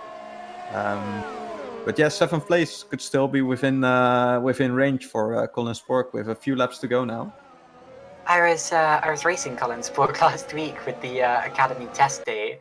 He was just there for the fun of it, of course. But yeah, he was very quick that day. We had a good fight. He did not respect the track limits at all. I'm sure he will be the first to tell you that. But I suppose that makes us even because I took him out in the first practice race. So anyway, yeah, just proud to have beaten him, I suppose. I certainly wouldn't stand a chance against him in a car like this. Colin Spork doing an amazing job in Superleague Lights so far. He's been in the points every single race. And again, I don't mean to bring up his age all the time, but for a 15-year-old, that is astonishing. What were you doing when you were 15, Wopke? Were you sim racing? How good were you? I had just started sim racing back then. I'm now 24, and I think I started when I was 14. Back then, I think when I was 15, I had just I entered my first GPV race as well when I was 15. So. Oh wow. And Colin Spork now going for 7th, going to the outside of Mike Quint with the overspeed, with the DRS, easy peasy lemon squeezy, through he goes, and just as he jolly well pleasy. I don't know. Wanted to continue the rhyme. I've had a side-by-side moment as well. Muscat and Rojak fighting over that last spot. Oh, and a tag on the straight. That was a fast place to make contact. And Muscat taking a look, trying to startle the Royal Blue racing car. Ooh, twitchy from Rojak. And we've only got a couple of laps to go now. So this is a fight for the last point in the dying moments of the race. This has been an awful day for TG Racing. They've already had one driver out of the race through a mistake from Michael Francesconi, and their other driver looks set to score 1 point, maybe none. Yeah, that's not what you want, especially if you look at where they are in the standings. 2nd place in the standings, and this is definitely not what you want. And Jason Muscat, he's really been struggling today. He's never been up there, qualified 24th, and now he's fighting for that single point. And while it's more than nothing, it's still not what you want to come home with. Yeah, they are going to be really struggling with the teams behind, probably scoring a lot more points than them. So that's going to be difficult to hold on to that 2nd place, and they need to improve for the next round. But I don't think I'll be the only one to think that. I think the drivers themselves will also think that to themselves. So Second try lucky for Muscat. He goes to run the straight. No contact this time around. That is done and dusted. Although, as I say, it's only 1 point. Rojak there jumps over the curbs. And Muscat, if he was going to catch the car ahead, that would be an 8-second gain. So I don't think that's going to happen, unfortunately for him. Something that could happen, Sven de Vries is less than a second behind Tomasz Vogt. He has the RS there. And definitely an advantage in a straight line. We'll see what he does with the DRS this time around. That could definitely change. We're on to the final lap now. Liam Duval has started the last lap of the race, and these drivers are about to do the same. So really not that many chances to go for Wok and De Vries to swap places. And that was clean through the chicane. Wok slightly brushing the wall. You can get away with that. And now they head on to the last lap of the race, lap 58 of 58. I think De Vries seems to be running quite high wings, or at least he seems to be lacking some top speed, especially on the back straight. You can see he was not gaining that much on Thomas Wack, even though the gap wasn't that big in my opinion. So that was an interesting one. Let's see if he's going to be able to do something in this final lap. Of course, he will be pushing everything to the limit right now and try to get that 5th place from Thomas Wack. He's not going to give up that easy, of course. And here comes Liam Duval up to the final corner. Liam Duval through the chicane is going to win at Montreal. It has been absolutely unstoppable, just as always. And Liam Duval is a force of nature again in GPVWC Superleague Lights. He wins by 13 seconds ahead of Dowie Tapper, who's going to lead home Leon Buck there. Dowie Tapper second, Buck will be third, and it's going to be Paulini. Wok and De Vries are going at it into the final chicane. De Vries is, or Wok's just going to hold that. De Vries will have the DRS on the exit, but it's going to be too little too late. So Paulini 4th, Wok 5th, De Vries 6th. Colin Spork will be 7th, just as a person in the chat predicted. And we've also, side by side for 8th, Quintin Kosmala. Quint's going to get that. But yeah, that was a close finish between those two as well. And behind them, Frank Hamming and Heiko Poom slipstream to the line. Sandeep Singh will be P12. Then it's Lali, Saracino, and Muscat to round out the points-paying positions. So Duval wins, followed by Tapper, Buck, Paulini, Wok, De Vries, Spork, Quint, Kosmala, Hamming, Poom, Singh, Lali, Saracino, Muscat, Roshak, Schmidt, Fantinati, who of course was fighting for the podium in the early stages, and then started making mistakes. Had that stop go, and then couldn't make it up the field after that. Then it's Pedro Mora and George Sutton, and those are all the drivers who finished this race. We also had retirements from James Schubert, Roy Schroten, Tom Parker, Jacob Reed, dramatically Michael Francesconi, and Christian Malcharak, Jack Mayer, Ivan Leonov, Terence Grech, and Ryan Elliott. Wopke, what a race. Yeah, wow. And we haven't seen him all race, but Liam Duval, wow. I mean, after qualifying, we had some hopes that this could be a close race, but then the race came and he just ran away once again. That's really interesting. Yeah, it's amazing. I'm really impressed by how he's able to do that every race again, and he never makes an error never makes an error that loses him the win. So, of course, he has a bit of a gap, but still, it's great to be able to do that every time. Does he have any weaknesses? Is he immortal? I'm sure we will find out over the course of the season. We're just waiting for drivers to come into the interview booth now. Normally at this point, I'd ask for a driver of the day. I'm just gonna say it. It's Liam Duval. Surely it has to be. Almost every time it is. But again, he has very much deserved it today. Do you agree with me, Wopke? Yeah, of course. But if we may name some other names, then the other two podium finishers are strong contenders as well. I mean, Dawit Tapper, second place. Yeah, he was on fire today as well, and carved his way through the field early stages. So that was great to see. And Leon Buck in his first outing in the Superleague Lights. Yeah, you shouldn't forget. Brilliant so that's drive great from result, third place. Yeah. Brilliant drive from Leon Buck there. His probably his best achievement of his sim racing career so far. and also the first podium this season for Scuderia Clay Geely. Anyway, we are going to welcome into the YouTube chat our welcome into the broadcast room, our race winner for the 6th time in a row, Liam de Vries. Hey there, Liam. So, how do you do it? What's the secret?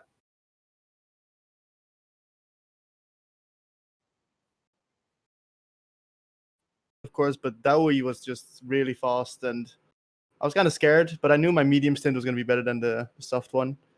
And just I want to say big congratulations to Liam Bach. He's leading the Super Cup Championship, if I'm right, and he is really quick. Wow, I'm really impressed by him. Indeed. I'm just blown away by all of these wins that you've been delivering time and time again.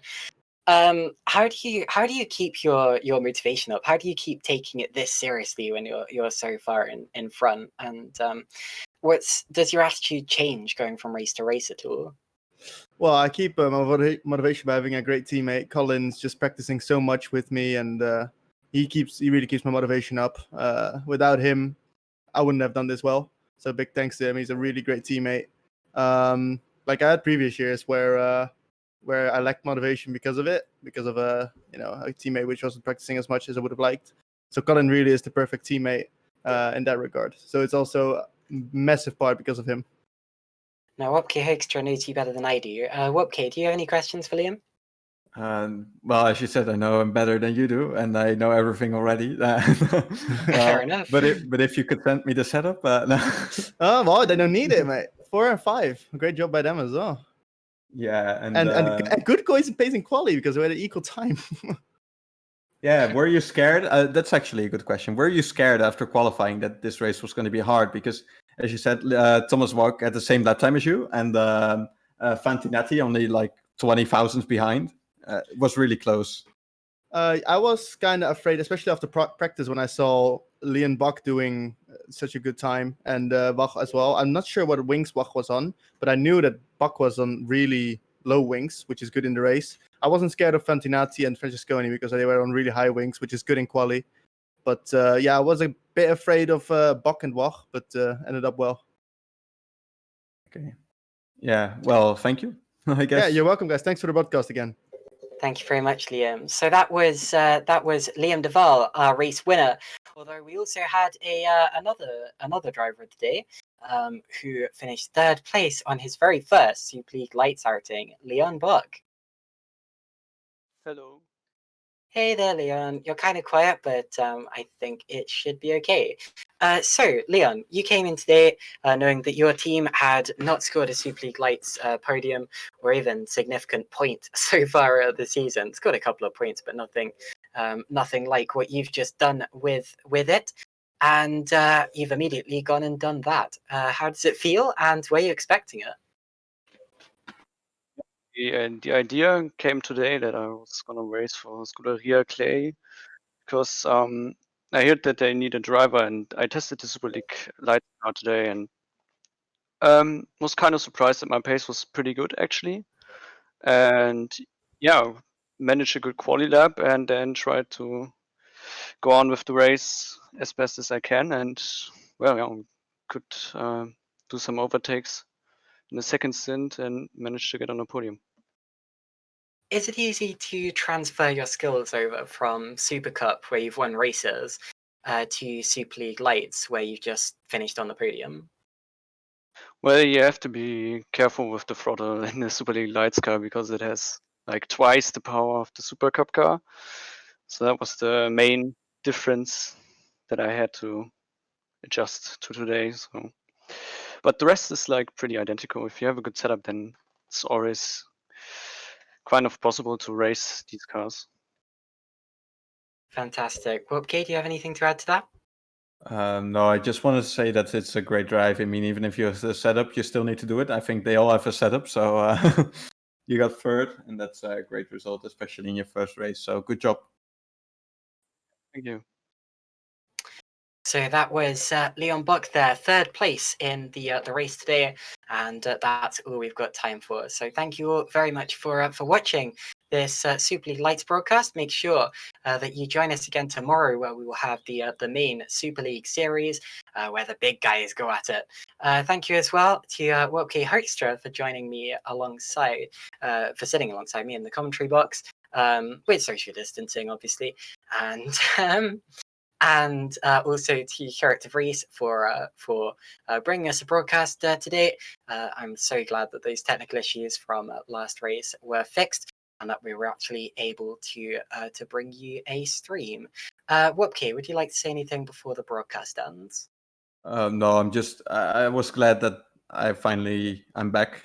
So that was good to, it was great to be here with you and with, of course, our cameraman, Gerrit de Vries. It was great. So, let's go on to tomorrow, and then in 2 weeks' time with the next Super League Lights broadcast. That would be great. Great to have you back, my friend. Anyway, so as I said, that is the end. That's all we got time for today. And in 2 weeks' time, we will be back with another round of Super League Lights. Until then, take care, stay safe, and we'll see you then.